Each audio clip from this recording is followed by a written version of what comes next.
포함으로 인사드리겠습니다. 포천문화대학교 문화대학 부회장 유재승입니다.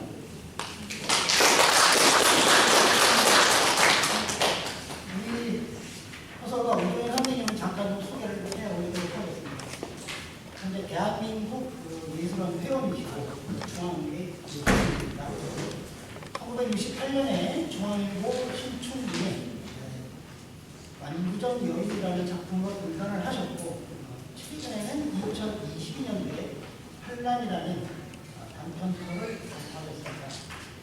1979년에 이상문학상 수상을 비롯해서 공인문학상, 고용수 문학상, 공서문학상, 리베라투 문학상, 대한민국 문화예술상, 또 2021년도에는 제25월 만해 대상, 문예 대상을 수상하셨습니다. 이렇게 오늘 아주 귀한 문화가 선생님을 모시고 드리는데 오늘 강의 오정희 도서관 선생님께 우리 문화대학 방식으로 인사를 드리겠습니다. 차렷, 동네. 안녕하세요.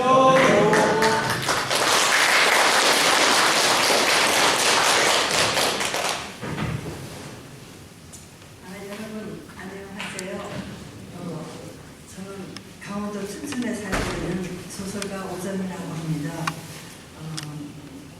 제가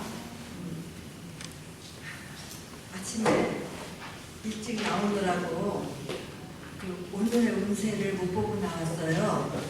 그래서 오늘 이 강의가 어떻게 여러분과 저의 좀 괜찮은 만남이 될 수 있을지는 정말 운세에 맡겨보고 이제 강의를 하겠습니다. 그런데 제가 그 주최 측으로부터 듣기로는 그 무슨 얘기를 하면 좋을까요? 그랬더니 글 쓰는 것에 대해서 이야기를 해라. 글을 어떻게 하면 잘 쓸 수 있는가 하는 그런 얘기를 했으면 좋겠다 이래서 저는 생각할 때 이렇게 문화대학이라는 그런 큰 그런 것이라고 생각을 못하고 아마 문화원에 소속되어 있는 좀 독서 그룹이라든가 또 그 문예창작 글을 쓰고자 하는 사람들의 모임인가 보다 저는 그 정도로 생각을 하면서 그렇다면은 제가 이렇게 제가 할 수 있는 얘기는 사실은 문학 이야기 그것도 뭐 이 사람의 얘기를 듣고 저 사람의 또 얘기도 주워 듣고 하면서 또 책에다 밑줄을 좀 긋고 읽고 한 그런 정도밖에는 제가 얘기할 수 있는 사람이 아닙니다. 그러니까 일단 글을 먼저 써온 선배로서 어떤 나눔이 있을 수 있겠다 이런 생각으로 그러면 그렇게 하겠습니다 했거든요. 근데 와서 말씀을 드리니 뭐 좀 더 멋진 근사한 이야기를 해야 될 것 같은데 그건 정말 그 자신이 없고요. 오늘 제 입이 어떻게 풀리는가는 여러분들이 어떻게 질문을 좀 많이 해주시면서 도와주시는 거에 딸린 것 같습니다. 그래서 사실 제가 이제 좀 생각해온 거는 저의 글쓰기 방식이라든가 아주 그런 이야기들이었는데 제가 또 조금 안심이 되는 게 와서 여러분들을 대하니까 한평생 살고 또 살면서 그 자기만의 사연이라고 그럴까 남기고 싶은 이야기, 하고 싶은 이야기들을 다 갖고 계시는 그 삶의 부피랄까 내용을 충분히 가지시고 있는 것 같아서 그렇다면 혹시 그 글쓰기의 욕망 같은 것도 좀 있으실 수 있겠다. 쓰고 싶은 이야기, 내가 하고 싶은 이야기, 나만의 이야기 이런 것들을 좀 갖고 계신 분들이 아닌가 이런 생각이 들어서 조금은 안심이 됐습니다. 제가 너무 뭐랄까요, 봉착 뚫리는 소리나 하다가 가는 게 아닐까 이런 걱정을 조금 덜 하게 됐습니다. 제가 그 사람의 그 글쓰기 욕망이라는 거는 어떤 그 문학의 뜻을 두었던 문청 시절을 지나지 않은 사람이라 하더라도 우리가 누구나 그 살아온 삶이라는 게 나름의 신선함도 있고 놀라움도 있고 역경도 있고 뭐 어떤 그 특별한 경험 같은 것도 있기 때문에 그런 것들을 어느 나이가 되면 이것 좀 쓰고 싶다 이런 생각을 하게 될 것 같아요. 근데 저는 진짜 이제는 나이를 많이 먹어서 어떻게 말만 하다 보면 반세기 전에 얘기를 자꾸 하게 돼요. 50년 전에 제가 등단한 것도 50년이 넘었거든요. 68년도니까 50년이 넘은 거죠.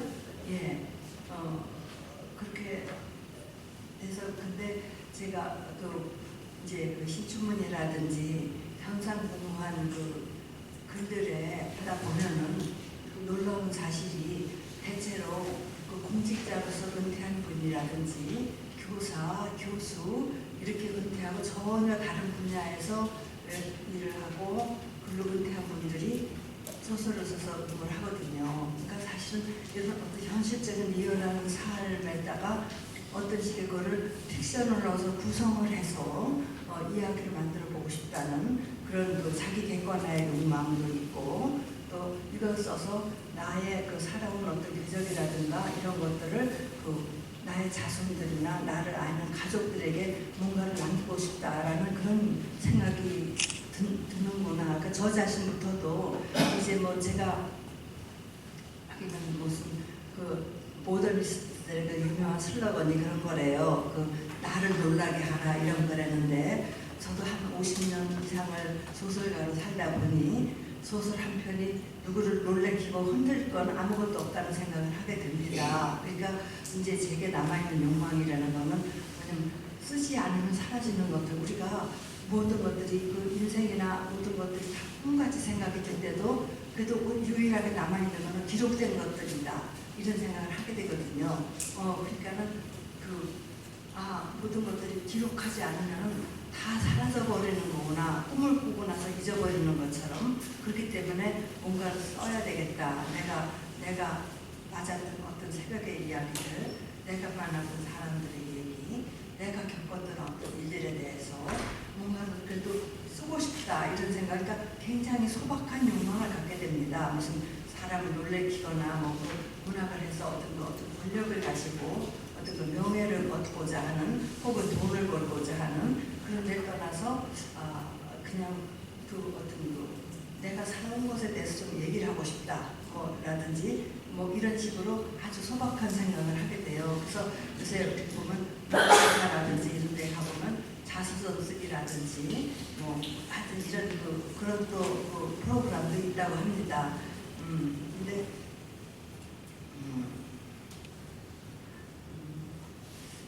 그래서 그냥 제가 그 글을 쓰는 어떤 그러니까 사람들이 글 쓰는 사람들은 그냥 앉으면 그냥 재주가 있으니까 또 해오던 게 있으니까 앉으면 그냥 마음만 먹고 쓰면 쓴다고 생각을 하겠지만은 사실 글이라는 게 굉장히 막막해서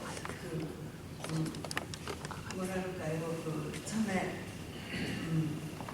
꼭 무슨 글을 쓰다 보면은 문이 없는 건물, 문이 없는 방을 들어가려고 애를 쓰는데 도무지 문도 문고리도 찾을 수 없는 그런 데서 빙빙 돌고 있다는 그런 생각이 참 많이 빠지게 되거든요. 그렇게 하고 그래서 그 글을 여러분들이 그러니까 쓰려고 할 때 그냥 우리가 욕망만 가지고 써야지 하면서 그리고 많은 사람들이 글쓰기를 시작을 해서 글쓰기로 평생을 걸렸다고 생각하는 사람들도 항상 쓰겠다는 말만으로 평생을 보내는 그런 경우도 굉장히 많아요, 사실은. 근데 사실은 글이라는 것도 우리 속담에 구슬이 서말이라도 껴야 보배라는 말이 있겠지만은 실제로 내가 펜을 들거나 그러니까 컴퓨터 앞에 앉아서 뭐를 시작을 하기 전엔 아무것도 아닌 거거든요. 그리고 뭐 50년, 60년을 글을 써온 사람이라 소설가라고 할지라도 시작을 해서 그것을 끝하고 맺기 전까지는 제로예요. 아무것도 아닌 거거든요, 그게. 예, 그래서 저는 그러니까 여러분들이 만약에 글을 쓸 생각을 갖고 있다면 그것에 대해서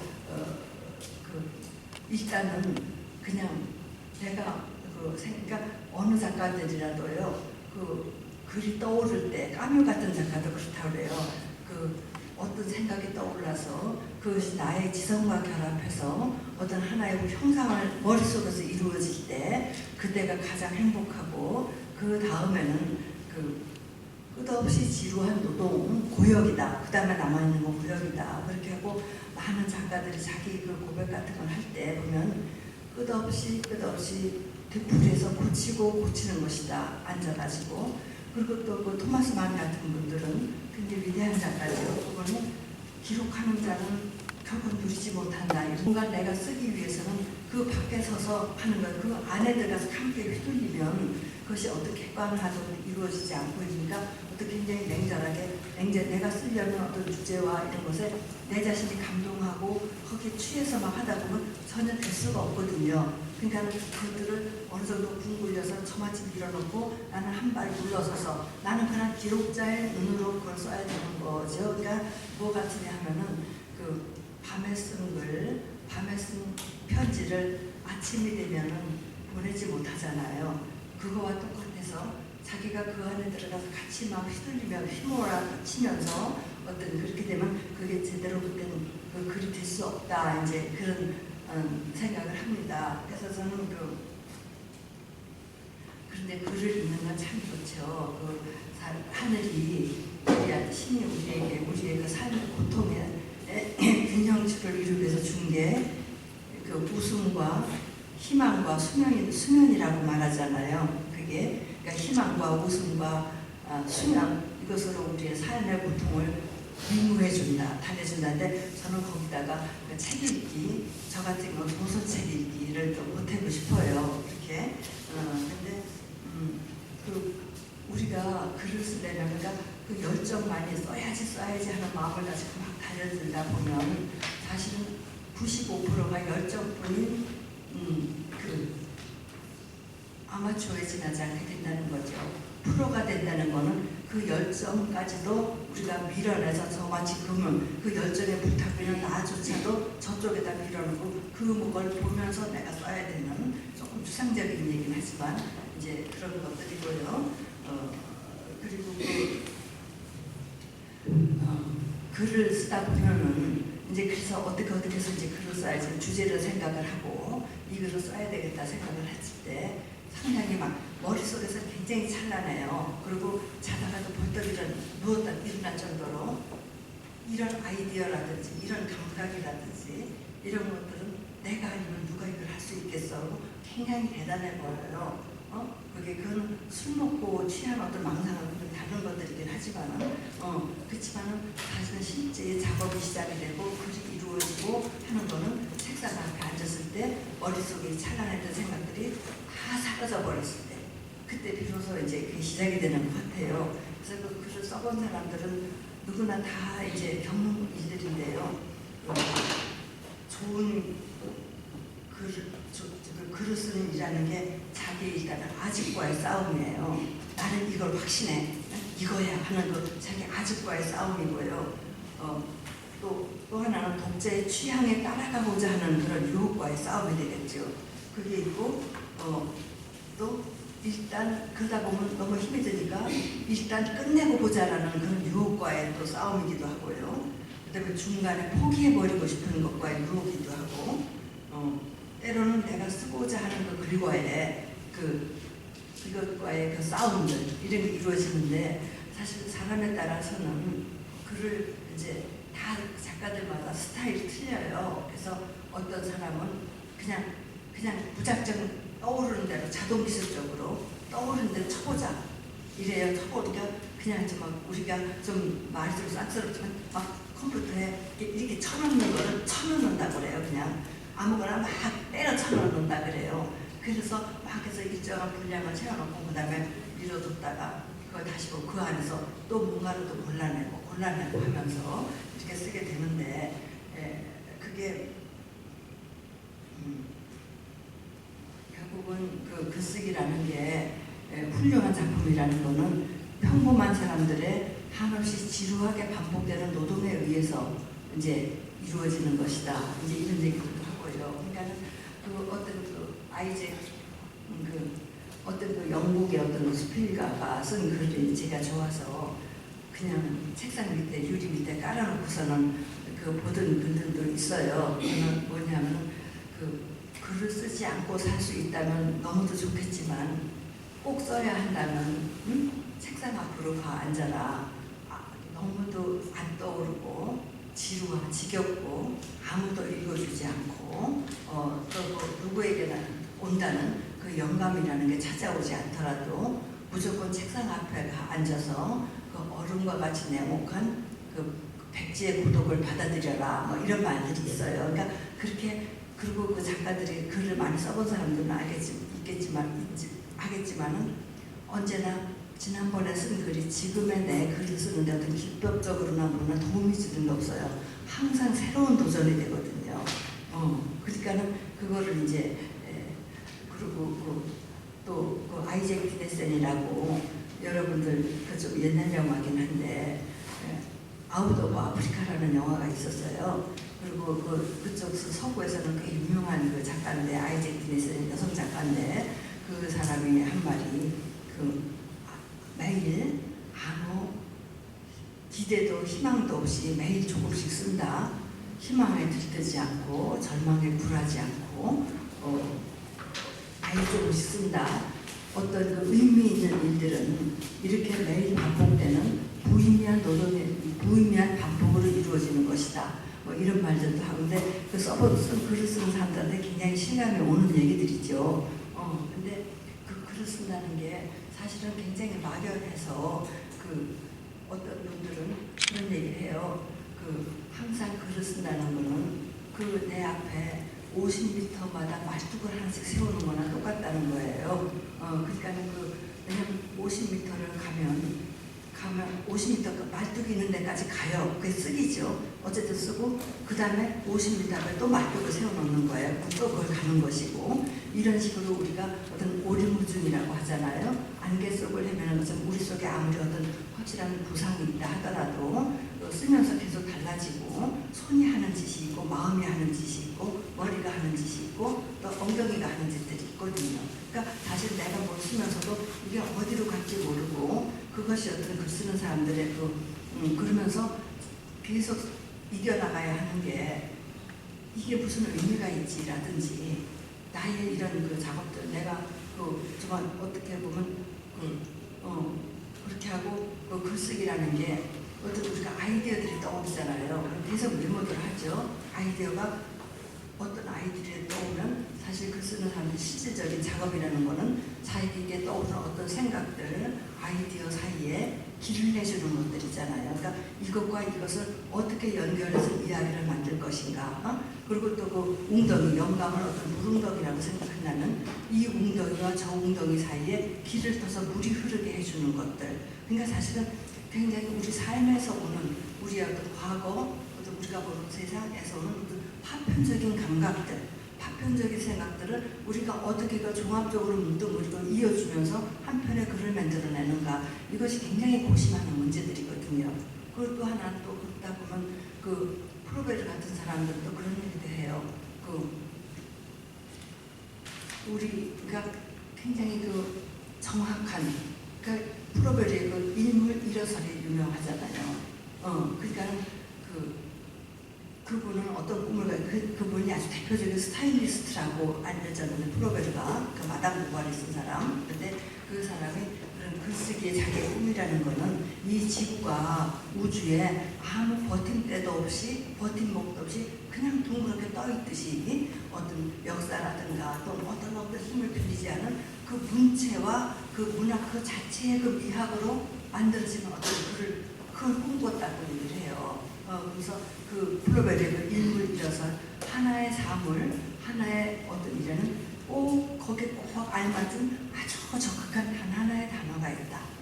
그걸 우리는 찾아내야 된다.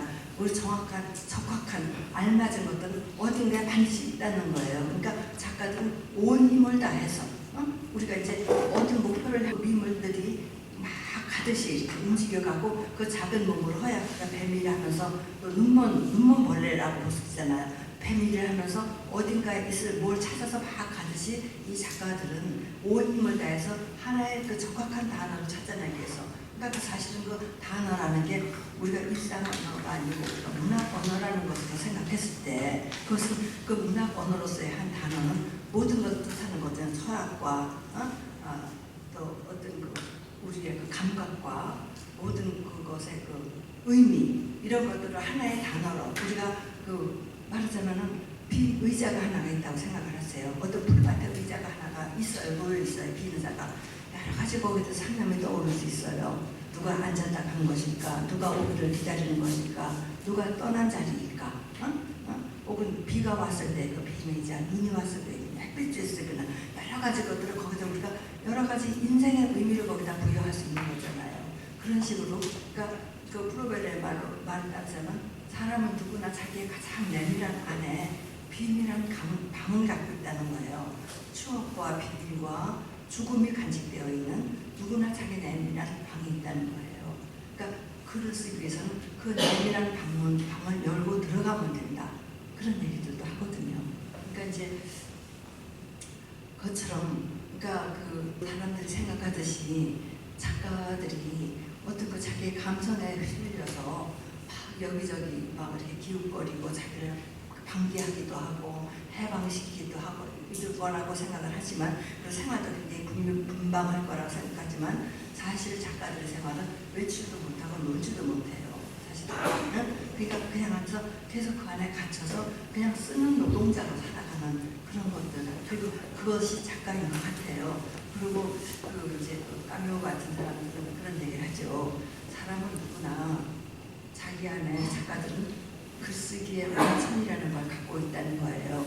그러니까 이제 제 식으로 말하면 그 사람들은 어떤 작가들이 다 자기의 그 개성적인 세계를 갖고 있는데 그 원형을 자기 안에 숨기고 있다고 저는 생각을 하거든요. 거기서 출발을 하는 거다 생각을 하고 그런데 저 같은 경우는 그 전쟁 전후에 그 보낸 유년 시절들의 그 결핍과 허기증 이것이 제 문화의 허기증이라고 저는 허기라고 생각합니다.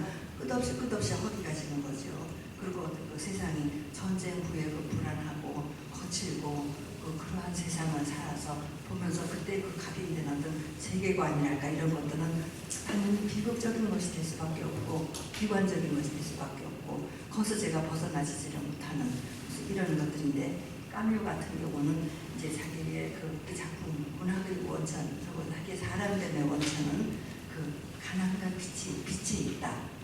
그 사람은 그 알제리 그 프랑스 식민지였나요? 거기서 아주 가난한 집에 그 농화자의 어머니 그 밑에서 큰 사람이죠. 그 까뮤가 그래서 그 알제리라는 곳이 여러분들 까뮤 이방인 가보셨죠? 이방인에 보면 햇빛 때문에 살아간다는 말이 나오잖아요. 근데 거기 보면은 그처럼 그 강렬한 햇빛과 빛과 그 가난, 굉장히 가난 속에 자기가 그 사람은 노벨문학상도 받은 사람이고 다 그렇지인데 자기의 원천은 가난과 빛에 있다. 그러니까 그것은 거기서 그것은 그 자기에게 작가들로서 흔히 갖고 있는 증오나 원한이나 자족에서 그러니까 그 자기를 지켜준다는 얘기죠. 그러니까는 뭐냐면 우리가 그러니까 저도 그 경험적으로 생각을 했을 때 작가에게는 지나친 충족도 결핍도 다 독이 되는 것 같아요. 지나친 가난, 지나친 결핍, 그건 뭐 꼭 물질적 가난만을 얘기하는 건 아니죠. 그것은 이 사람을 피폐하게 만들어서 강마르게 해서 또 지나친 충족과 어떤 성취 같은 것들은 자족하게 해버려서 그러니까 어떤 자기가 지나친 결핍이나 이런 것들은 자기가 갖지 못하고 주어지지 않은 것들에 대한 원한과 증오가 생기게 마련이고 충족이 되면 그 자족해서 더 이상 뭔가 어떤 그 정신의 어떤 그 뚫고 들어가는 이 힘이 약화된다 그런 얘기 같은데 저도 지금 경험적으로 그거는 맞는 것 같아요. 그래서 작가로 살아간다는 거는 어떤 지나친 충족과 지나친 결핍은 그러니까 모든 것이 다 그럴 것 같아요. 꼭 뭐 작가 생활뿐이 아니라 우리 삶이라는 게 지나친 충족, 지나친 결핍이라는 건 다 어떤 좀 경계해야 될 어떤 그런 것 같은 생각이 들고요. 그리고 제가 이제 고등학교 1학년 때 그 가출을 한 적이 있었어요. 그 가출을 했을 때 들고 나간 책이 그 서머셋 모험의 달과 유펜스하고 서밍업이라는 두 권의 책이었어요. 그때는 제가 왜 집을 나갔는가 하면은 저는 정말로 그 대문호가 되겠다는 생각을 했었거든요. 대문호가 되려는데 이 고등학교 여고생의 생활이라는 건 너무 답답하고 그리고 시시하고요. 그리고 일단 가족이라는 물을 벗어나고 싶다는 어떤 좀 굉장히 얌전한 사람이었는데, 얌전한 아이였는데, 그래서 어느 날 그냥 등굣길에 그냥 집을 나가버렸어요. 한 학기 등록금을 가지고, 그러니까 4달치, 3달치 등록금인가 가지고 나갔어요. 그때 가서 이제 서머셋 모음의 그 2권의 책, 그리고 3권이었어요. 라이나 마리아 릴케의 젊은 시인에게 보내는 편지, 그 책을 가지고 가서 그 책을 한 달 동안에 이제 어머니한테 그 잡혀올 때까지 어느 방에 틀어박혀서 그 책을 계속 읽으면서 그랬을 때 그 이제 서머셋 모음의 그것이 그때 10대 후반에 읽었던 그 책이 저의 평생의 어떤 지침으로 저한테 박힌 것 같아요. 그러니까는 그 글을 쓰는 삶에 대한 환상을 갖지 말라, 작가적 삶에 대한 환상을 갖지 말라는 그런 것. 그러니까 문학을 하는 것이지 문학을 살지 말라는 얘기예요. 그러니까 사실은 우리가 어느 젊은 시절이나 어느 시절에 예술병이 들려서 사람이 굉장히 힘들어지는 경우들, 인생이 좀 지금 아주 힘들어지는 경우, 그러니까 제대로 어떤 자랄 나이에 성장을 못하고 어느 쪽 다른 방향으로 가버리는 그런 게 있잖아요. 그러니까 이제 그런 말도 있어요. 부모에게 상처를 주고 싶을 때 계기가 될 배짱이 없다면 예술가가 되라, 이런 말도 있거든요. 그러니까 어떤 예술가의 삶을 젊은 나이 예술가의 삶을 꿈꾼다는 것은 그만한 어떤 위험성을 담재하고 있다는 그런 뜻이기도 하겠죠. 근데 그 서머셋 모음의 그 책에 보면은 그런 예술가로 사는 삶에 대한 환상을 갖지 말라는 거, 사물을 개별적으로 보지만 또 전체적으로 보고 어떤 나만의 시간을 가져라. 그리고 항상 많이 쓰지 않으면은 좋은 글을 쓸 수 없다. 그리고 그 글을 쓰기 위해서는, 작가가 되기 위해서는 더 많은 열정과 활력과 지식과 모든 게 다 필요하지만 더 많은 둔한 신경을 가져라 하는 말이 있어요. 그래서 저는 살아가면서 거기에 굉장히 방점을 찍게 되더라고요. 시 같은 경우는 잘 모르겠습니다. 그거는 제가 시를 잘 모르는데, 소설 같은 경우는 끊임없이 어떤 글의 노동자들이기 때문에 어떤 것에 금방금방 반응하면서 그것들이 하면 어떤 휘발성, 그러니까 우리가 마라톤이라고 보통 얘기를 해요. 긴 마라톤이다, 소설을 쓴다는 거는. 그것처럼. 근데 어떤 둔한 신경으로 우리가 견뎌내지 않으면 그것들을 계속 진행해 나갈 수가 없다는 그런 뜻인 것 같아요. 그래서 저도 그 얘기를 하다 보면 둔한 신경을 가져야 돼. 나의 과민성과 예민성에 대해서 너무 자랑하지 마. 너무 우리가 어디 얘기하고, 우리는 어떤 예민에 대한 강박증이 있어. 예민해야 된다는 생각 같은 것들이 있는데 그걸 넘어서야 된다, 그런 소리들을 하거든요. 그러니까 우리가 건강하게 균형 잡힌 시각으로 뭔가를 보고 생각하고 계속, 그러니까 사람이 사실은 어느 정도 성숙한다는 거는 어떤 그런 얘기를 해요. 평범이라는 거는 우리는 보통 그냥 어떤 비하의 말로 누구는 독특하고 누구는 그냥 평범하지 이렇게 말하는데, 평범이라는 게 사실은 굉장히 큰 뜻을 가진 얘기 같아요. 어떤 분은 그런 얘기를 하거든요. 평범이라는 거는 자기가 절대가 아니라는 걸 아는 것이다. 우리가 자기가 절대가 아니라는 걸 죽을 때까지도 그게 어려운 적이 있어요. 어렵기도 할 것 같아요. 그게. 왜냐하면 더구나 지금 세상에서는 유튜브를 보든 무슨 자기계발서를 보든 뭐를 봐도 다 너를 중심으로 생각해. 너를 사랑해라. 그러면 너 하는 이런 말도 나 이런 것들이 있는 거잖아요. 근데 거기서 이런 세상에서 내가 절대가 아니라는 어떤 그런 평범성을 가지고, 그러니까는 아까 제가 말씀드린 것처럼 훌륭한 작품이라는 것은 결국 보면은 평범한 사람들의 지루하고 끈질긴 노동에 의해서 만들어지는 것이다. 이제 그렇게 이제 얘기를 할 수가 있죠. 그리고 이제 누가 어떤 이제 작가가 쓴 글을 보고 웃었는데, 자기 일상은 굉장히 단조롭다는 거예요. 아침에 산책을 하고 밥 간단하게 먹고, 그리고 들어앉아 글 쓰고, 글이 웬만큼 잘 되면 어슬어슬하게 해질녘이면 동네 쓰레빠 뜨뜻 끌고 나와가지고 맥주 한 잔 마시고 조금 기분도 풀고 이완시키고, 그리고 들어가서 아내와 코미디 프로도 보고 놀면서 이런 얘기예요. 그러면서 그걸 꾸준히 자기 루틴을 이제 만드는 거죠. 그러니까 그런 생활을 했으니까 다시 글을 쓰다가 더구나 긴 소설 같은 걸 쓰다 보면 그런 그 일정한 장소, 일정한 시간, 일정한 곳에 나를 묶어두지 않으면, 그러니까 사무원들이 근무하듯이 그렇게 하면 절대로 그런 긴 글을 쓸 수가 없습니다. 떠오를 때, 기분 내킬 때, 뭐 이런 거. 그걸 뭐라고 얘기하냐면, 그러면서 자기의 일상은 해가 뜨고 지는 것처럼 항상 그런 반복이다 이런 얘기예요. 그렇지만 뜬 해가 또 지기도 하고 또 다시 떠야 지구상의 모든 생물이 생명을 유지해 가지 않느냐. 그리고 자기는 그냥 그렇게 살겠다. 왜냐하면 태양이 피곤하다고, 오늘은 다른 일이 있다고 어디를 내빼는 일은 없지 않느냐. 그거와 마찬가지로 자기는 자기의 작업을 그렇게 하겠다.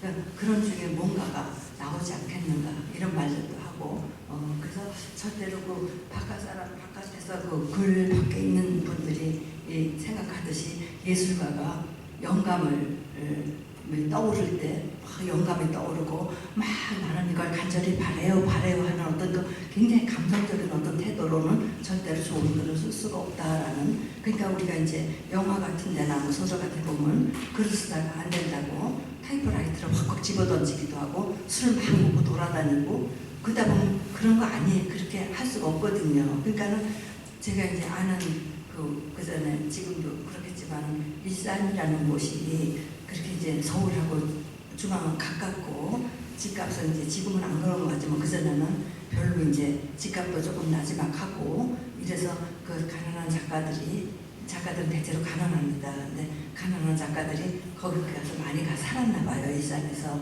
근데 어쩌다가 길에서 마주쳐도 그냥 서로 집을 찾아다니다가 경계를 하면서 그 앞뒷동에 살아도 집을 안 시켜주기도 하고요. 절대 어떤 그런 류의 교제를, 그러니까 그 쓰는 사람들이 앞뒷뒤에 앉으면서 티타임도 가질 수 있고 밥도 같이 먹을 수 있고 기분에 따라 뒷산도 같이 올라갈 수 있고 그러잖아요. 절대로 그런 걸 안 하는 거예요. 왜냐면 자기 어떤 영역과 시간을 지키는 데에 그렇게 사투를 벌이는 거죠. 그러니까 그런 식으로 어느 면으로 보면 정말 그 동물적이고 또 기계적으로 이런 식으로 자기를 어떤 곳에 묶어놓지 않으면은 글쓰기라는 게 참 힘든 것 같아요. 그러니까 이제 제가 사실은 처음에 강의인데 여러분들한테 질문지를 좀 받아달라 그랬거든요. 질문을 받으면 거기서 맞춤형 대답을 좀 하겠다고 그랬는데 전혀 그게 안 됐어요. 그래서 제가 예상 문제도 조금 만들어 보면서 이제 좀 답도 좀 만들어 보고 했는데 제가 혼자 막 떠들다 보니까 말이 잘 안 나오는 막 뭐 써보기도 하고요. 그렇긴 했는데 이제 좀 제가 좀 중구난방으로 말하고 증언부언하고 이제 그러는데 그냥 저는 말하는 사람이 아니고 글을 쓰는 사람이다라고 양해해 주시기를 바라는 마음이 무엇과 같으냐 하면은 참 글을 쓰면서 참 글도 참 한심하다 진짜 이걸 누구라고 읽으라고 할 것인가 라든지 막 혼자 속으로 막 사실은 글쓰기의 태반의 싸움이라는 게 그런 것과 싸움이거든요. 아까 제가 말씀드린 이게 글이 될 것이냐, 이게 과연 누구한테 어필할 것이냐, 그리고 글을 쓴다는 이 작업 자체, 이 글 자체가 사회적 실존적으로 어떤 의미를 갖는 것이냐 계속 그러면서 사실 근데 그걸 따지고 보면은 욕망은 있는데 도망가고 싶은 거예요. 어떤 자기적인 감성을 주고 싶은 거죠. 아주 잘 쓰는 게 아니고 의미가 있는 게 아니라면 안 쓰는 게 나아. 이 책을 하나 내기 위해서 이 지구상의 나무를 몇 그루나 비워드려야 되고 말이지. 이러면 그건 죄악이야. 뭐 이런 식으로 계속 자기 혼자 문답을 하면서 여기서 도망갈 길을 막 찾는 거잖아요. 근데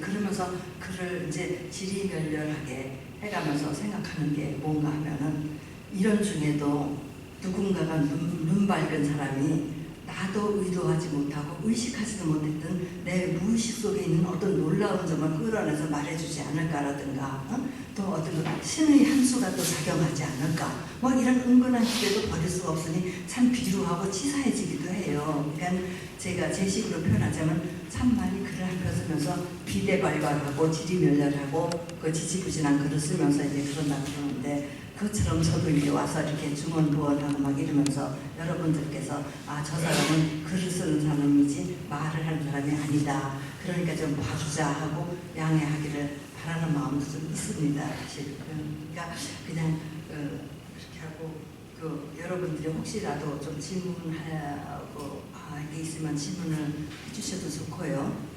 사회자님 어디 질문 잠깐 받아도 괜찮은데 네. 할 얘기는 너무 많아서 사실은 그래서 말이 잘 안 나와요.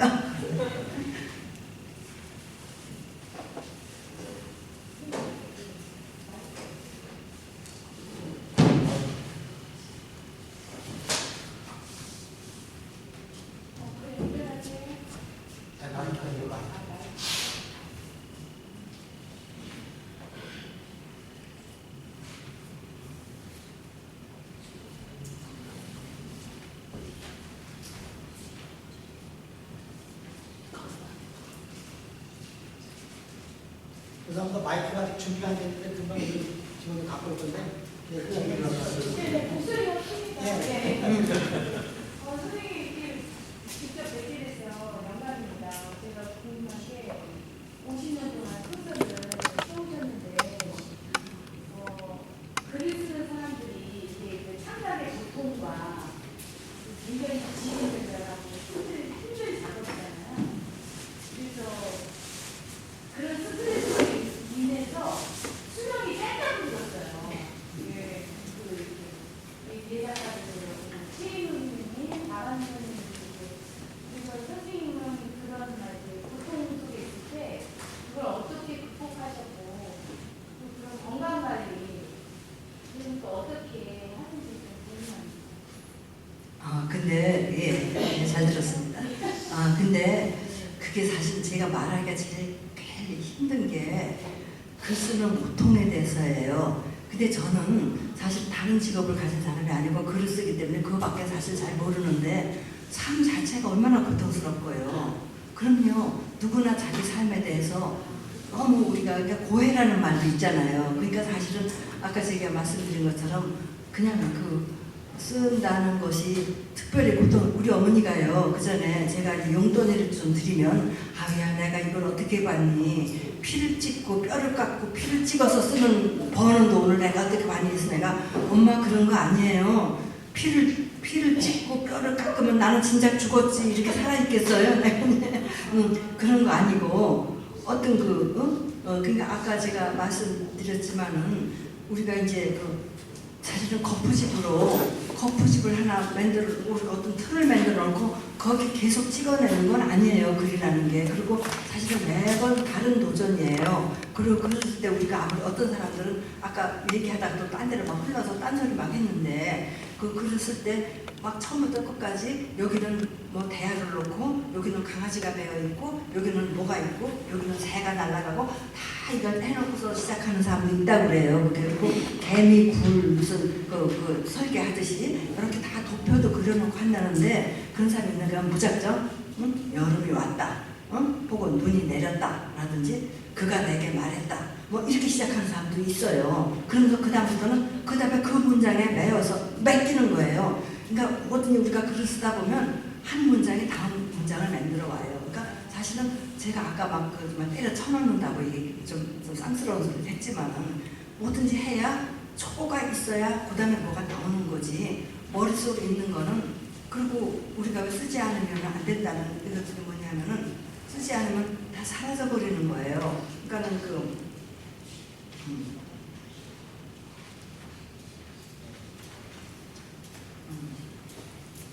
쓰지 않으면은 기억은 절대로 축적되지 않고 감정은 소진되고 진심은 언제나 퇴색할 운명에 처하고 말기 때문에 그리고 우리가 살아온 그 아름답고 슬프고 사무치던 어떤 순간들이 다 사라져 버리는 거죠.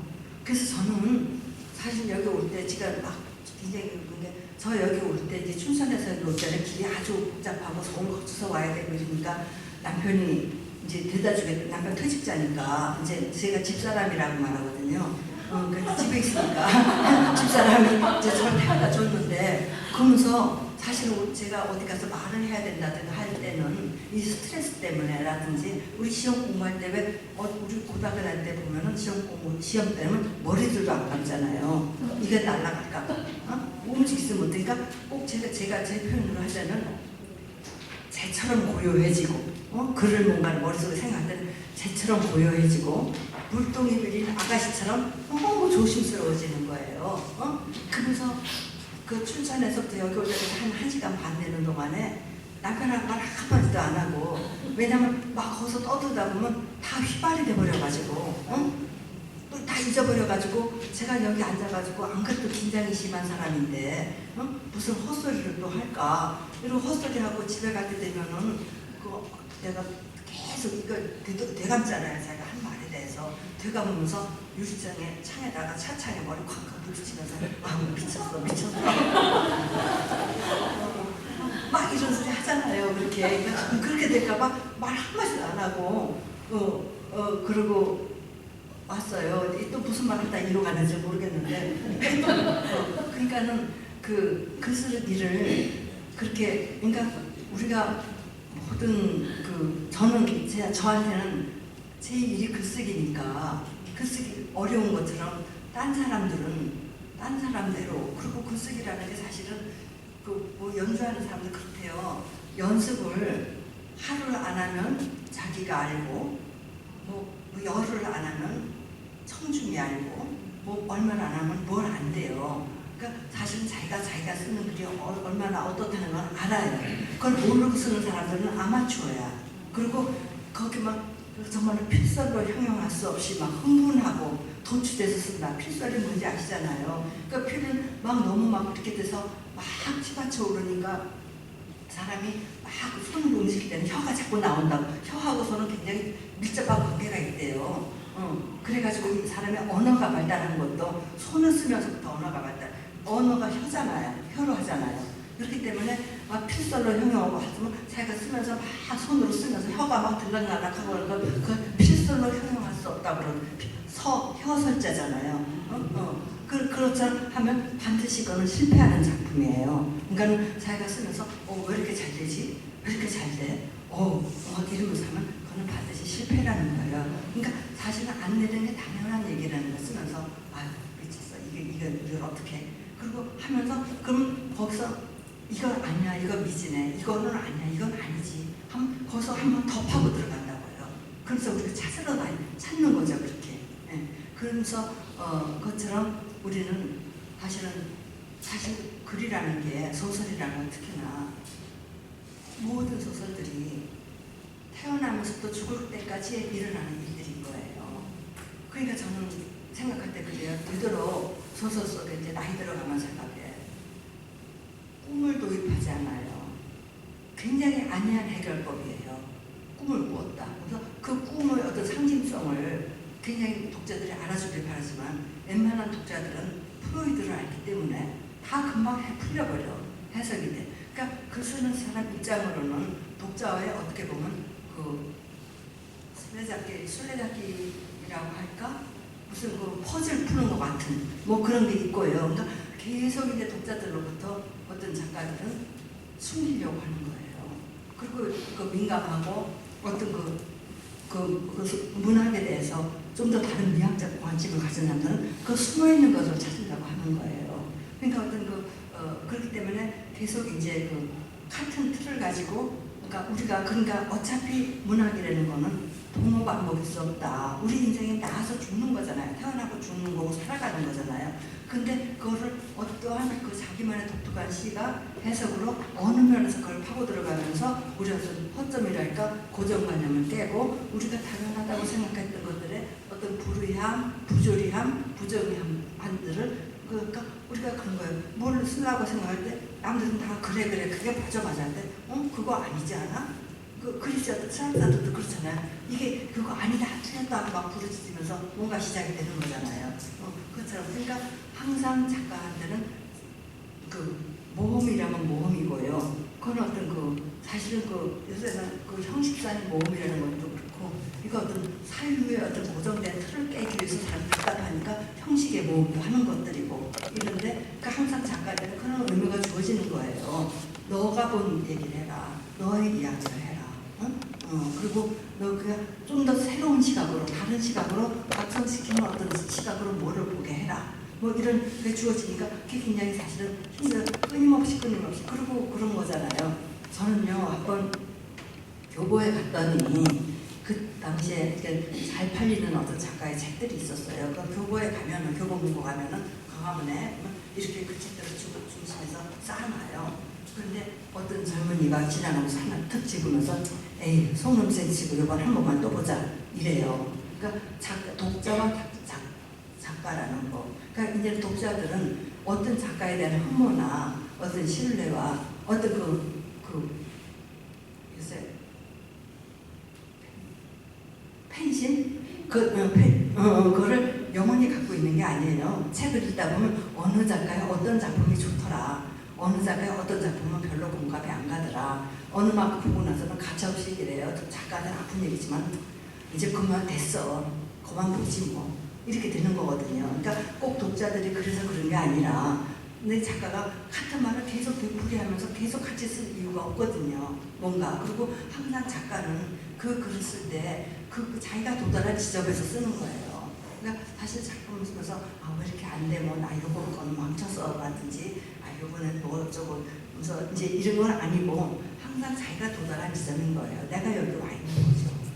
그러니까는 그래서 글 쓰기 힘들다는 소리 같은 걸 하면 이제 그런 얘기를 해요. 너무 잘 쓰려고 하니까 그렇지라든지 완벽주의라든가 한다든지 그냥 즐겁게 써 뭐 이렇게 가볍게 써 이러는데 제가 물어보고 싶어요. 글 쓰는 당신 가볍게 썼어요? 이렇게 물어보면 안 해요. 그걸 가볍게 읽히기 위해서 얼마나 작가는 무거워져야 하는가? 그런 것들이죠. 그게. 그러니까는 사실은 글을 다 이렇게 하다 보면 제가 젊을 때 쓴 글들을 지금 제가 다시 읽어보면 반으로 줄여야 될 것 같아요. 형용사, 부사, 떼버릴 것들이 너무 많은 거예요. 그러니까 어떤 장식성. 그러니까는 사실 조각가들도 그렇다는 거 얘기를 해요. 그러니까 젊은 시절에는 나만 아는 것 같아서, 나만 느낀 것 같아서, 나만 막 이런 것 같아서. 그러니까 이제 우리가 이제 인생살이 하다 보면 그렇잖아요. 그래서 막 벅차오르는 것들이 있어가지고 남들이 모를 거, 남들이 못할 거라 생각해서 막 덧붙이고 집어넣고 이러는데 살아보면, 그러니까 사실은 출발점이 저 같은 경우는 그래요. 문학을 하는 출발점이라는 게 나는 남과 좀 다르다. 독특하다.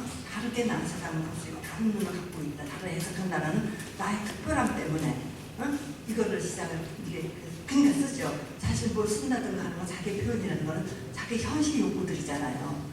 나 이런 사람이야. 나 이렇게 생각해. 뭐 이렇게 하는 거고 더 그 유치한 단계로 들어가다 보면 나 무시하지 마. 너희들이 시시하게 생각하지만 난 이런 걸 하는 사람이야. 뭐 이런 마음도 있을 거 아니에요. 근데 결국 그렇게 출발하지만 결국 한 바퀴 돌아서 하면 결국 끝에 그러니까 돌아가면서 하는 거는 나는 당신과 다르지 않다. 우리들의 이야기를 쓰고 싶다.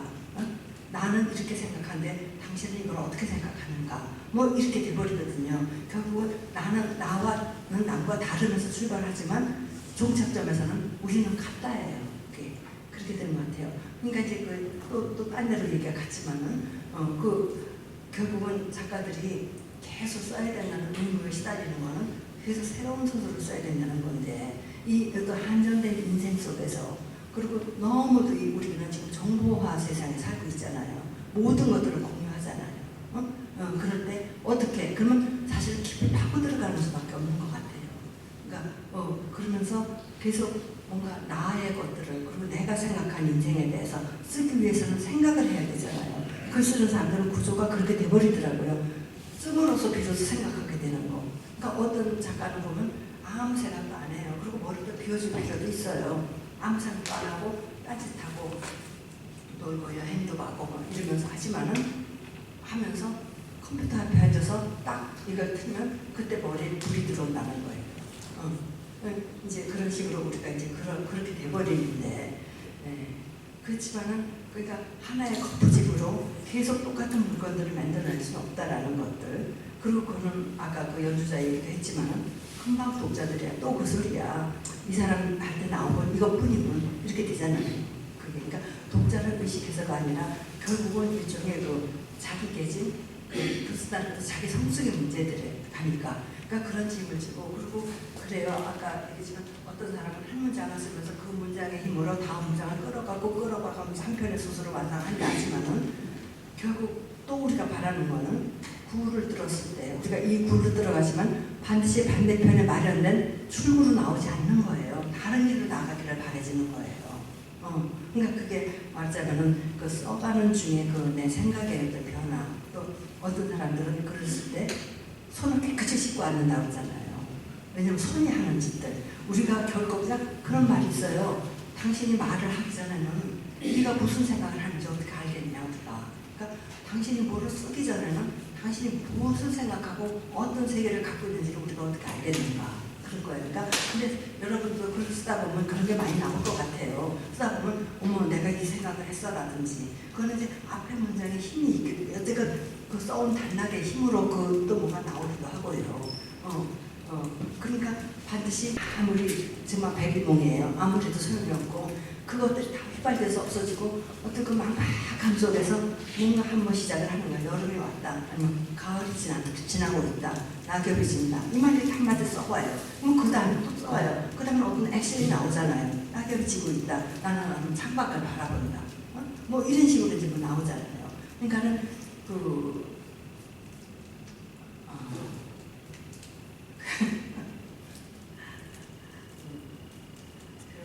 그게 그냥 우리가 어떤 일을 해왔는지를 기록하는 게 그 역사라면은 우리가 어떤 꿈을 꾸어왔는가, 우리가 어떤 꿈을 꾸고 있는가 하는 것을 말하는 게 문학이라는 말들도 해요. 그러니까는 아까 저분이 고통을 어떻게 이겨나갔는가. 근데 제가 소설을 쓰면서 좀 힘든 적이 있었어요. 항상 안 되지요. 뭐. 근데 사실은 이제 와서 하도 평생은 내가 안 돼 하면서 지나갔기 때문에 이제 와서 그런 소리 한다는 거. 내가 이제 안 하면 그만이지. 누구라도 저를 안 한다고 죽인다고 안 하거든요. 그렇잖아? 누구든지. 그리고 거기에 뭐 누구를 놀래게 할 일도 아니고 나라를 흔들 일도 하나도 없어요. 그거는 돈도 안 벌려요. 읽지도 않아요. 그러니까 나는 이건 100% 내 일이거든. 그럼 쓰면서 그러는데 어느 이제 후배 작가에 제가 그 수필을 참 이제 어려운 일을 겪은 후배가 있어요. 그분의 그 수필을 읽는데 거기에 그 뭐이 이거 하나 못한단가 이런 말이 있어요. 그 뭐냐면 엄마 아버지가 코로나로 이제 두 분이 열심히 앓고 있는데 엄마는 아파 죽겠는 거예요. 할머니는 아파서인데 남편은 내색을 하네. 아픈 내색을. 그러니까는 엄마가 당신 안 아프요? 이러니까 그 사람이 뭐 이거 하나 못한단가 못 당한단가 이래요. 그러니까 굉장히 저는 그 말을 위안을 받았어요. 이것도 사람의 일인데 신이 와서 뭘 어떻게 하고 뭐 와서 하는 거 아니잖아요. 근데도 그러니까 사람이 하는 일들인데 그리고 누구나 다 자기만큼 하는 거잖아요. 그게 그리고 정답이 있는 것도 아니고 그러니까 내가 할 수 있는 이야기들은 하고 싶으면 하는 거고 하기 싫으면 안 하고 못하면 못하는 대로 뭐 그러기도 하고 뭐 그런 거죠. 근데 사실 그게 제가 항상 이제 생각하는 게 어느 글에서 봤는데 작가가 되기 위해서 견지해야 될 것은 굉장히 중요한 거는 그런 게 있는 것 같아요. 천사의 날개나 악마의 꼬리나 흉측하기는 마찬가지예요. 생각해 보세요. 우리 인간이라는 기준으로 봤을 때 우리 이게 날개가 붙으니 왜 날개는 고귀하고 꼬리는 흉악한가?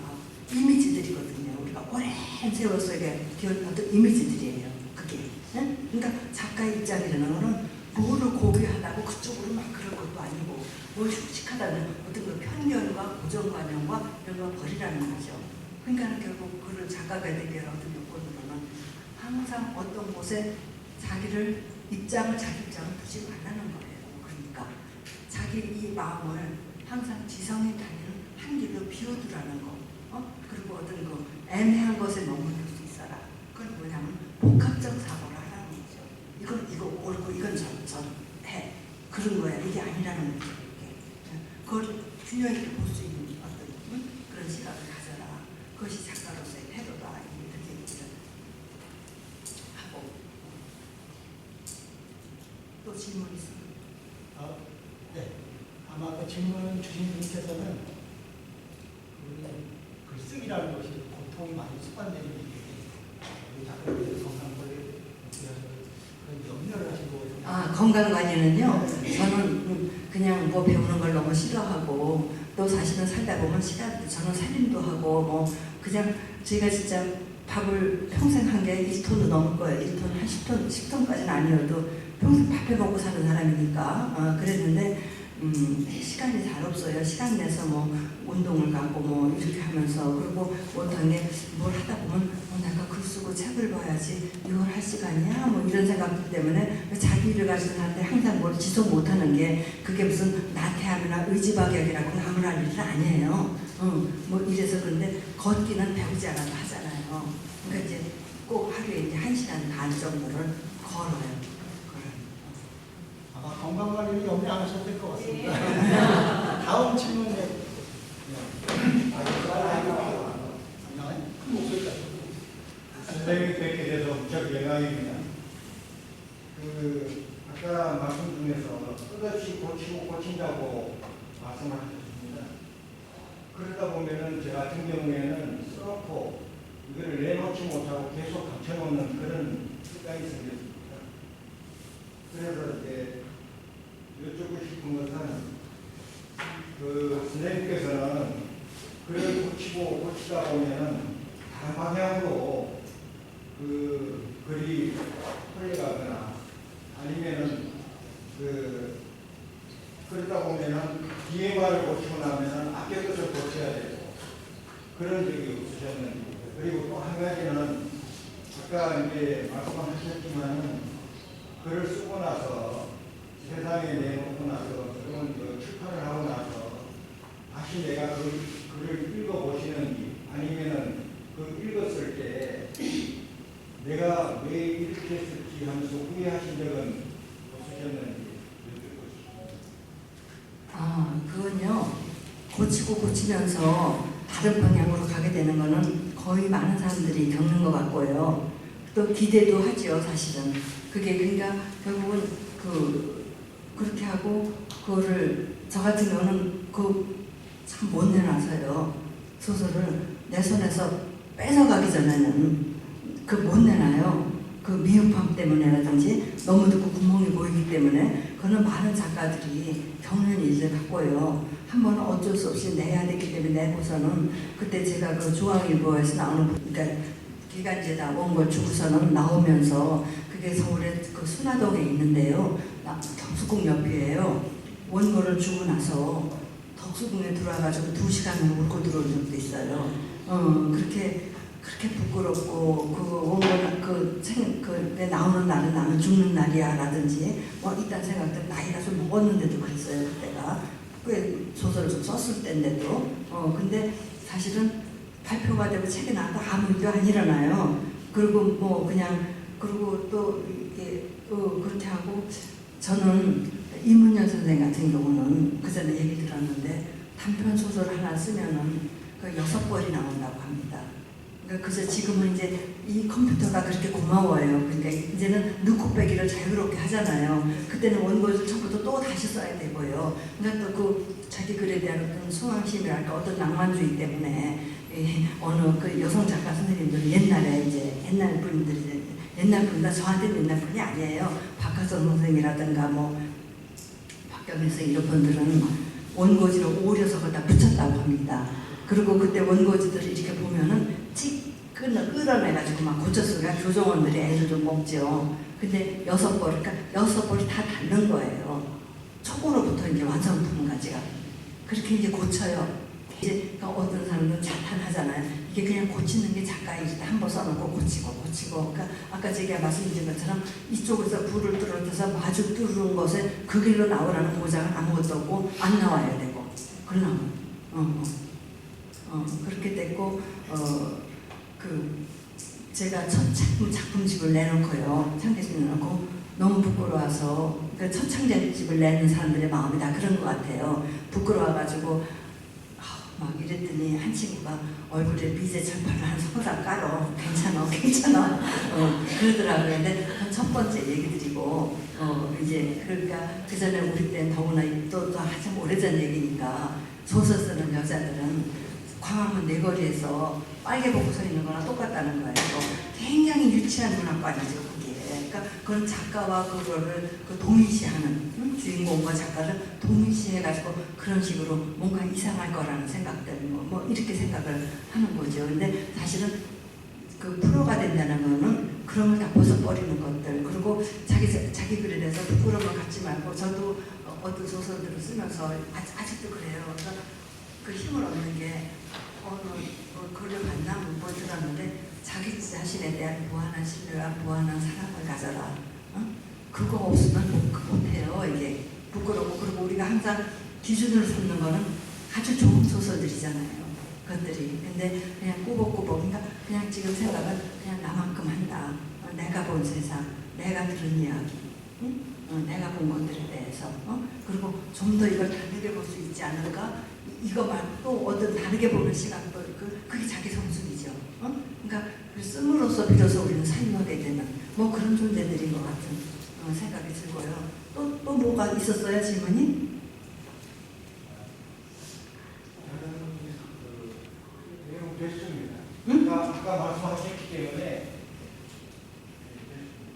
네, 지금 이 자리에는 이 포천시 문협회에서 많은 회원님들이 참석해 주셨습니다. 지금 뭐 토크 같은 식으로 이렇게 지금 진행이 되고 있는데 질문이 또 있으시면 또 말씀 주세요. 네, 우리 꾸준히 들어가니 만나뵙게 돼서 굉장히 반갑고요. 지금 보시면은 어르신들이 지금 양로원하고 노양 쪽으로 가신다는 얘기를 많이 듣는데 가장 문제가 치매라고 그러거든요. 근데 이제 선생님께서는 치매 걸릴 확률이 없는 것 같은데 지금 그 유튜브를 보다 보니까 그 양로원에 요양원을 안 가려면 일기를 써야 된다고 그러더라고요. 머리를 계속 써야 되는데 그래서 우리 선생님께서는 매일같이 일기를 쓰시는지 모르겠는데 일기 쓰시는지 좀 궁금해서 질문을 드렸습니다. 예, 그거 굉장히 중요한 얘기 같아요. 근데 그러니까 저는 일기는 사실 쓰다가 다들 얼마큼 쓰다가 이렇게 결심을 제가 새해 첫날이 되면 하는 글귀를 쓸 것, 글씨를 똑똑하게 쓸 것, 글씨가 자꾸 흘려지기도 하고 뭐 이러니까 글씨를 똑똑히 쓰는 게 어떻게 내 생각을 좀 더 정리를 하는데 좀 더 도움이 되는 것 같고 그래서 그래요. 근데 사실 일기도 그 중독물이라고 그러죠. 왜 쓰다가 그냥 또 중간에 그만둬 버리는 게 맨날 똑같은 얘기고 맨날 똑같은 일에 화가 나고 똑같은 일에 실망하고 똑같은 일에 뭐 이렇게 되고 뭐 이러니까 다 안 써버리는데 보니까 제 또래 친구들이 보니까 그 일지를 써요.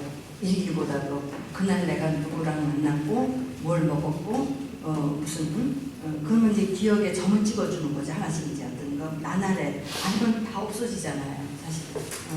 그래서 일지를 쓰는데 그 보면 그 나이 드셔서 그 회고록 같은 거를 왜 이렇게 그 잘 쓰는 분들이 있는데 보면 아주 어릴 때 일기를 써온 분들이에요. 그걸 토대로 6.25 전쟁 여기를 피난 가서 뭐 그날 무슨 일이 있었고 뭐 돈 얼마를 주고 뭐 쌀을 얼마큼 샀는데 뭐 어떠고 저떠고 교우관 이야기들을 다 쓰는데 사실은 저도 참 후회가 돼요. 일기를 그렇게 좀 쓸 걸 가계부는 40년을 썼어요. 그런데 일기는 못 썼어요. 일지를 쓰고 이랬어요. 그러니까는 어떻게 생각하면 그 가계부를 부지런히 쓰는 어떤 이런 생활력과 생활 감각 때문에 내가 대작가가 못됐구나 뭐 이런 생각도 좀 하기도 합니다. 네, 다음 대충 하시면 됩니다. 네, 사소한 질문인데요. 아까 말씀 중에 책 3권 들고 가출하셔서 며칠 후에 엄마한테 끌려 뭐 가셨다고 했잖아요. 가출하셔서 어디에 멈췄는지가 궁금해요. 그때는 그러니까는 그 교복을 입고요. 교복 치마에다가 위에는 아마 언니 브라우스 같은 걸 가방에 넣었던 것 같아요. 그래서 그를 교복 옷도리는 갈아입고 그리고 이제 했는데 서울역에 가서 중앙선을 탔어요. 그러니까 지금하고는 아주 다른 얘기였어요. 그래서 가가지고 멀리도 못 가고 용문역에서 내려가지고 지금은 전철 타고 가잖아요. 지금도 은행나무 있잖아요. 은행나무 밑에 그 근방에 군 부대가 7.1 부대라는 게 있었어요. 지금도 있는지 모르겠어요. 그 밑에 집에 방 한 칸을 얻어들었어요. 그래서 그 전기도 안 들어올 때니까 호롱불 하나 이렇게 넣어서 주인집에서 줘가지고 그렇게 하고서 이제 밥을 내비밥을 끓여 먹고 이랬는데 그래서 이제 그 편지를 엄마한테 그때는 펜 잉크 찍어서 펜으로 쓸 때였어요. 근데 엄마한테 편지를 썼어요. 찾지 마세요. 문학가가 돼서 돌아오겠다고 이랬는데 그 7.1 부대 군인들이 있잖아요. 군인들이 있는데 그 사람들이 자꾸 창 안으로 들여다보는 거예요. 고등학교 1학년짜리 여자애가 얼마나 어렵겠어요. 그래서 그냥 좀 무서워하기도 했지만은 그래도 어떻게 거기서 버텼는데 그러니까 그리고 편지를 보냈어요. 편지를 썼죠. 그러니까 그냥 눈물이 얼룩얼룩 이제 잉크에 번져가지고 했겠죠. 그래가지고 이제 저를 찾지 마세요. 성공해서 돌아가겠다 그랬어요. 그랬더니 엄마가 그걸 보고 용문이라는 거 우체국 소인이 찍힌 걸 보고서는 집집을 다 뒤진 거예요. 뒤져서 이제 근데 그때 한 달이었어요. 한 달 있는데 그때 이제 돈도 없고 그때 이제 뭐 쌀을 사가지고 했으니까 쌀 사서 끓여 먹고 이랬는데 그때 그 주인집의 딸이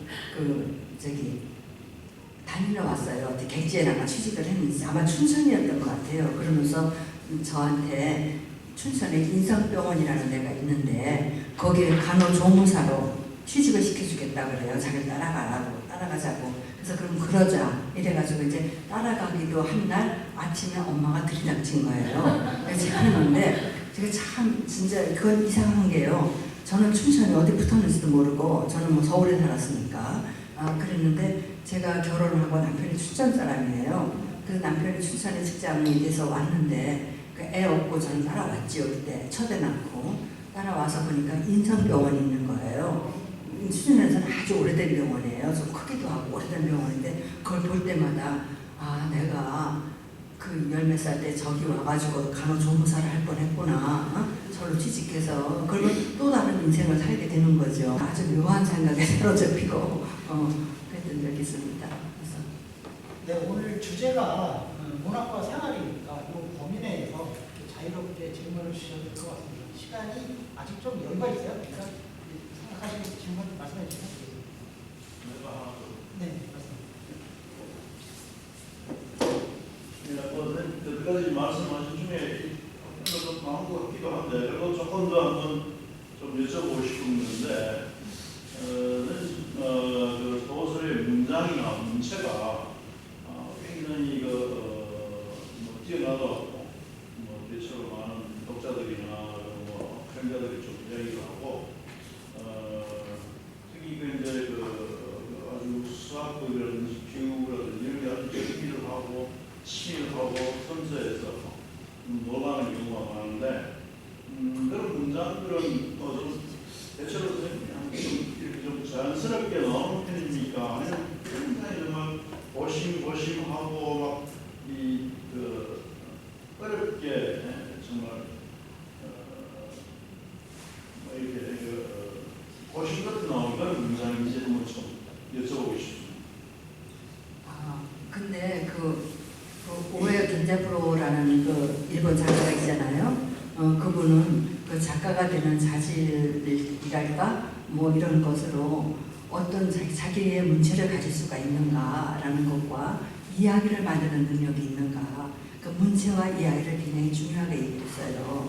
그랬는데 저 같은 경우는 어릴 때 초등학교 고학년쯤 됐을 때 그때 현대문학이라는 잡지가 있었고요. 문학 잡지가 있고 사상계 이런 게 있었는데 그 뒤에 그러니까 사상계 뒤에 나오는 소설들이 한 6편씩에 실렸어요. 그리고 현대문학과 소설이 많이 실렸고 근데 그런 것들을 읽으면서 그러니까 우리가 보통 황순원, 김동리 또 뭐 이런 작가들 있잖아요. 손창섭 이런 작가들의 그 소설들을 읽었어요. 읽으면서 그게 무슨 문체 이런 걸 모를 때죠. 그러니까 읽으면서 그냥 그 감각 같은 거 그냥 받아들였던 것 같아요. 어릴 때니까 그때는 말로 스펀지 같잖아요. 그냥 주어지는 대로 받아들이잖아요. 그래서 체화했다고 그럴까? 이런 얘기기도 하고 사실은 저들은 문장 연습을 어떻게 했는가 뭐 이렇게 가끔 문장 뭐 작가니까 들을 때도 있는데 저 같은 경우는 참 고심을 합니다. 진짜 그 제가 그 글을 쓰는 그걸 보면은 그 몰래 카메라로 이제 우리끼리 하는 것도 있지만 몰래 카메라로 우리 꼴을 보면 참 우스울 거야. 그래요. 그러니까는 혼자 중얼중얼 해보기도 하고 머리카락을 좀 쥐어뜯어 보기도 하면서 그러니까 아까 얘기한 것처럼 어딘가에서 뭔가를 찾아보는 거예요. 그러니까 절대로 어떤 상투성은 피해야 된다. 많이 쓰는 표현 같은 거라든가 이런 거는 이제 피해야 된다는 그래서 어떻게 나만의 그 표현 방식 같은 것들 그러니까 사실은 작가는 그 꼭 나만이 이건 아니고요. 저도 그렇고요. 자기가 읽어온 것들, 본 것들, 영향받는 수많은 작가들을 내면화시키면서 작가로 커가는 것 같아요. 그러니까 어떤 문장에서도 이걸 꼭 나만이 쓴 거야 라가 아니죠, 사실은. 여기가 그러니까 포크너 같은 사람은 글을 쓰려면은 무엇이든지 빼앗고 구걸하고 훔쳐가 이런 얘기 하거든요. 응? 그러니까 거기서 평소 이런 얘기는 아니지만은 거기서 갖는 어떤 받는 이 작가 저 작가에서 받는 어떤 독특한 점, 놀라운 점 같은 것들을 이제 그냥 그걸로 해서 자기화 만드는 거죠. 그거를. 근데 그 신상대라는 작가 쓴 소설에 그 전에 쓴 소설이 있는 걸 보면은 어쩌고 저쩌고 하더니 이게 다다 이래요. 굉장히 어필했어요. 저는 그 말이. 어떻게 이게 다다가 한 문장이 돼요. 그렇게 어필하는 문장이 돼요. 그건 그 사람의 내공인 것 같아요. 그래서 새도 날고 뭐가 울었다 어쩌다 산골 얘기인데 이게 다다. 어떻게 소설 문장에 그렇게 대담한 얘기를 쓸 수가 있어요. 이게 다다. 그러니까 그건 그 작가의 내공이고 그게 얼마나 고심 끝에 나온 것일까. 그리고 사실은 우리가 그러잖아요. 우리가 많이 기도를 하지만 기도하면서 응답 받는다고 말하잖아요. 응답을 받는 숱한 기도 끝에 응답을 받는 거거든요. 또 줄타기라는 거 있잖아요. 에미닭이 이 달걀을 불이 쪼아져서 나오는 거잖아요. 그게. 네? 그러면 그것이 그 안에서 생명이 익을 만큼 익어 있어야 성숙하면 성숙해 있어야 에미가 그때 탁 그때 맞아 쪼아주면 나오는 거잖아요. 그래서 이게 다다라는 문장도 그냥 뜬금없이 나온 건 아닌 것 같아요. 그러니까 아까 제가 말씀드린 것처럼 이렇게 가볍게 쓰기 위해서 얼마나 우리는 무거워져야 하는가. 이제 그래서 사실 그 참 비대발발하고 그렇게 하고 글이 그런 게 있대요. 오해겐 잡고 얘기인데 그냥 어떤 주제를 잡거나 뭐 어떤 떠오르는 것을 갖고 글을 계속 써요. 그냥 쭉 써요. 쓰다 보면은 한참 어느 정도 그냥 이 소리 저 소리 해가면서 하다 보면 그것이 활주로 해서 뜨는 시간이 있다는 거예요. 뜨는 시기가. 그러니까 말하자면은 이제 이발 저말 쓰면서 이게 되니 안 되니 해가면서 어쨌든 써요. 무조건 써요. 쓰다 보면은 그게 이제 비행기가 이제 쭉 활주로 오래 가잖아요. 활주로 오래 쭉 평지를 가다가 어느 순간 이륙을 하잖아요. 그래서 이 글도 쭉 가면 이 동력을 받는 거예요. 쭉 활주로 달린 동력을 받아서 어느 순간에 끝나는 거예요. 그때는 자기가 생각하지 않았던 것, 계획하지 않았던 것들이 끼어드는 거죠. 그래서 그걸 이제 어떤 사람은 그분이 온다라고 얘기를 하고, 어떤 사람들은 그것이 온다라고 얘기하잖아요. 그러니까 그래서 제가 그 전에 한번 신문에 무슨 연재 비슷한 거를 한번 한 적이 있어요. 옛날 얘기인데 그랬더니 그래요. 그래서 연재를 쭉 계속 쓰는 사람들 물어봤어요. 어떻게 당신은 끊임없이 연재를 하는가 했더니 그게 한 50회쯤 가다 보면 50회면 신문 연재라는 게 한 회가 한 6매 7매거든요. 50회면 한 300매 정도예요. 가다 보면 지가 그냥 가버린대요. 지길로.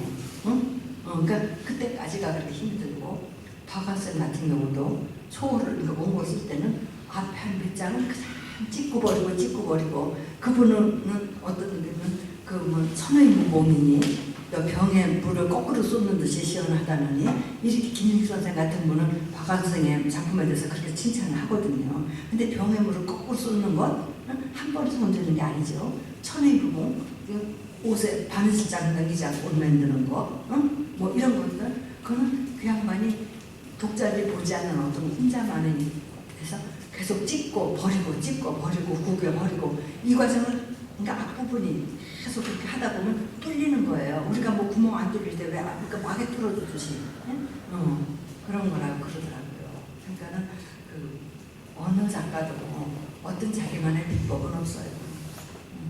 그냥 하다 보면은 뭐가 나오기도 하고, 그러니까 그러면서 굉장히 겸손해지는 게 있죠. 결국 뭐냐, 목적이 잘 쓰자, 뭐 놀래키자가 아니에요. 끝내자. 어쨌든 끝내자.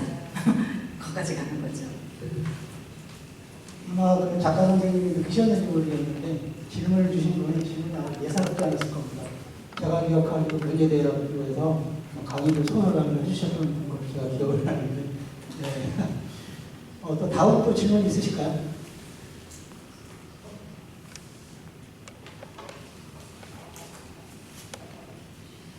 없으시면 제가 질문을 드리겠습니다. 저도 아마추어 작가라고 제 스스로 평을 합니다. 그렇게 쓰는데 저는 주로 밤에 쓰는데 선생님께서는 어떠신지? 저는 젊을 때는 좀 야행성, 밤에 근데 그거 밤이라는 게 밤이 주는 환상이 있어요. 그리고 밤에 일하면 피곤해지잖아요. 그리고 이제 흥분이 되는 게 있잖아요. 밤이 주는 흥분이. 그리고 또 그러려면 커피 같은 거 자꾸 마시잖아요. 그것이 각성 효과도 있잖아요. 그래서 우리가 밤을 새고 이렇게 날이 밝아올 때 푸르스름하게 밝아오는 때 나 존재감을 느끼잖아요. 나 뭐 했어 하는 마음이 생기는데 사실 그것도 어느 정도는 속임수잖아요. 그게. 그러니까는 피곤하고 그 환상 때문에. 그러니까 저는 그러니까 선생님 같은 경우는 이제 그런 여건하고 좀 다를 수 있는데 저는 아침에는 밥을 해야 되고 밤에 그 애들 밤에 자야 자고 그리고 애들 밥 해줘야 되고 애들 학교를 보내야 되고 시간이 항상 그랬기 때문에 그러니까 밤샘을 그리고 그 힘이 40살인가 그거 좀 넘어부터는 밤을 세울 힘이 없어요. 하룻밤을 세우면 2, 3일을 그야말로 쥐약 먹은 것처럼 막 허둥 이렇게 흔들흔들 거렸어요. 그래서 그다음부터는 이제 그리고 어떤 딱 아이들을 보내놓고 그러면 이제 그다음부터 이제 이렇게 책상 앞에 앉아가지고 이제 일을 했어서 밤샘 하는 일들은 오래전에 끝냈고요. 지금은 아침에 일어나면 아침에 이렇게 아침에 뭐 어쩌고 하면은 아무것도 안 하고 그날 이제 이제 점점 집중력이 떨어지고 힘이 떨어져서 그런 것 같아요. 외출을 한번 한다든가 다른 일을 하거나 전화를 조금 길게 하거나 하면 그날은 망해버려요. 안 돼요. 그러니까 아침에는 그냥 전화기 꺼놓고 오전에는 몇 시부터 몇 시까지 내가 그냥 어쨌든 되든 안 되든 일을 한다. 뭐 이러면서 이제 하고 오후에 이제 그래서 왜냐하면 그래야 맑은 정신 건강하게 그리고 사실 글 쓴다는 건 굉장히 더구나 소설은 건강한 작업이잖아요. 그러니까 그게 뭐냐면은 우리가 글을 쓰면서 윤리에 빠지면 익산을 해버리고요. 어떤 미학에 빠지고 우리가 윤리와 미학이잖아요. 그래서 하여튼 윤리와 미학의 중간에서 우리가 이쪽 저쪽으로 갈등도 하고 그러잖아요. 미학에 빠지면 존재론적인 빈털터리가 돼버린다는 거예요. 그러니까는 그러면서 우리가 글을 쓴다는 거는 윤리 속에서 살면서 윤리에 갇혀서 경직되거나 그러지 않고 거기서 헤어나오는 어떤 노력들 이런 것이다 이렇게 말하잖아요. 그래서 저는 제가 건강하게 글을 쓸 수 있는 한 방법으로 그리고 여러 생활 여건상 밤샘을 하면 그 다음날 너무 지장이 많으니까 이제 못하고 그렇게 일을 하고 그래서 근데 그게 있어요. 외국에서 박사 논문을 쓰는 사람 얘기가 너무너무 박사 논문을 써야 되는데 그 기간은 그냥 못 쓰는 사람 태반이잖아요. 그러니까 수업을 맨날 하는 게 아니니까.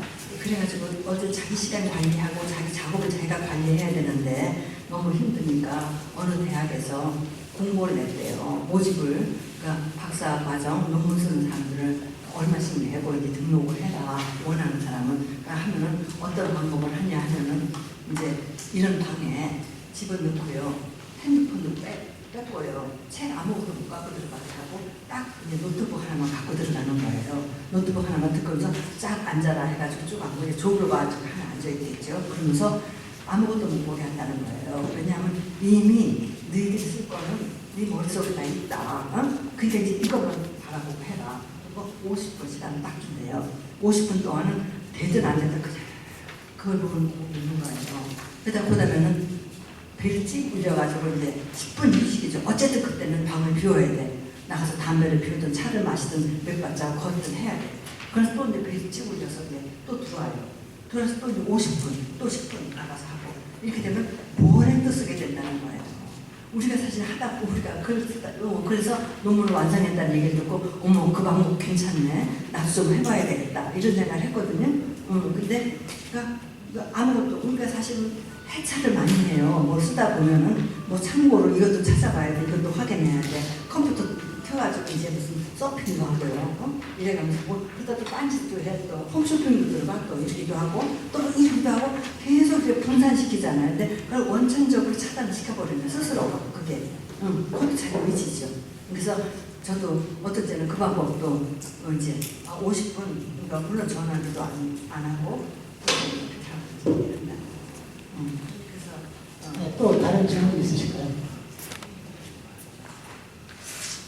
제가 그 질문을 드렸던 이유는 아까 말씀하셨지만 고등학교 때 연애 편지를 이제 쓰는데 밤새워 정성 들여서 썼는데 네, 그 다음날 아침에 보니까 너무 유치찬란해 그냥 찢어버렸던 경험이 있어서 그 질문을 드려가지고 네, 지금도 그런데 저는 밤에 주로 쓰기는 합니다. 그래서 우리 지금 시간이 아직도 한 10분 정도 남아있어요. 네.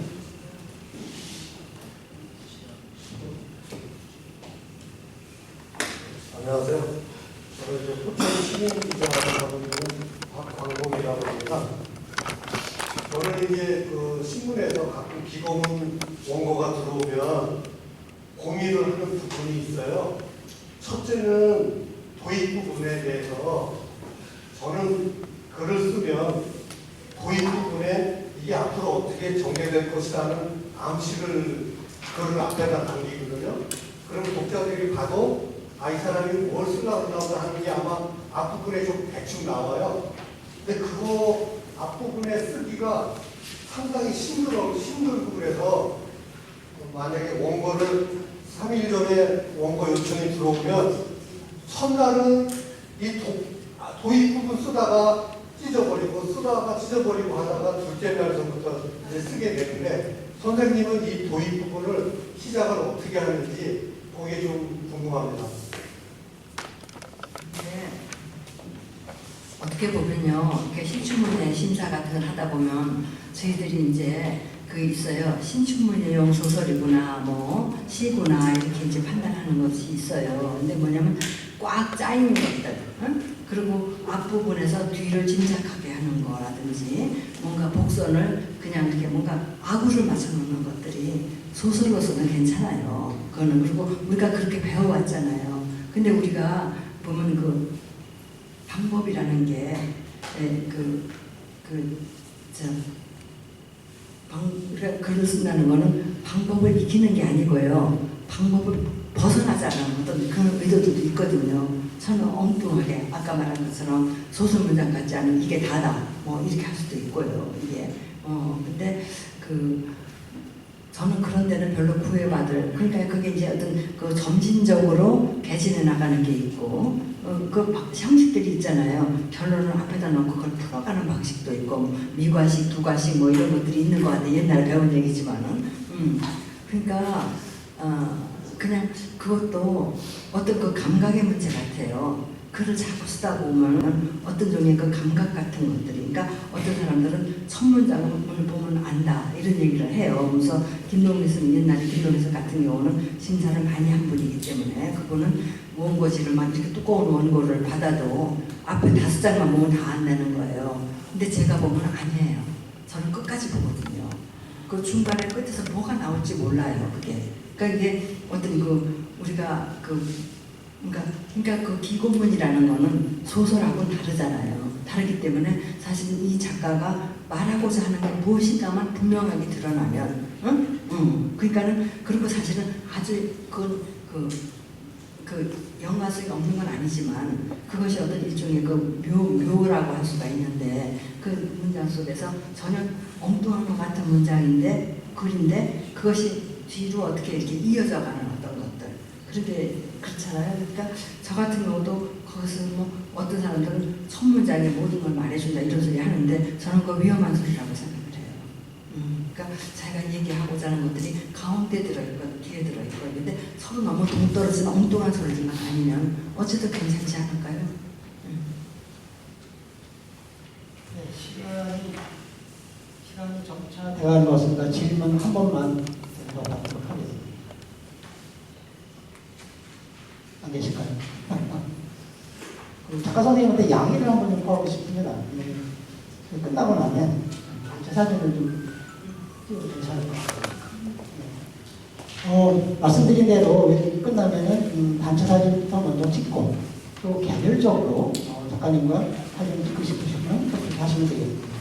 질문이 더 없으시면 약간 잠시만요. 네, 그러면 이상으로 1시간 반이 됐습니다. 우리 작가 선생님께서 긴 시간 참 소중한 문학과 생활에 대해서 말씀을 해주셨는데 깊이 감사드리고요. 그런 의미에서 인사를 올리도록 하겠습니다. 차렷, 경례. 안녕하세요.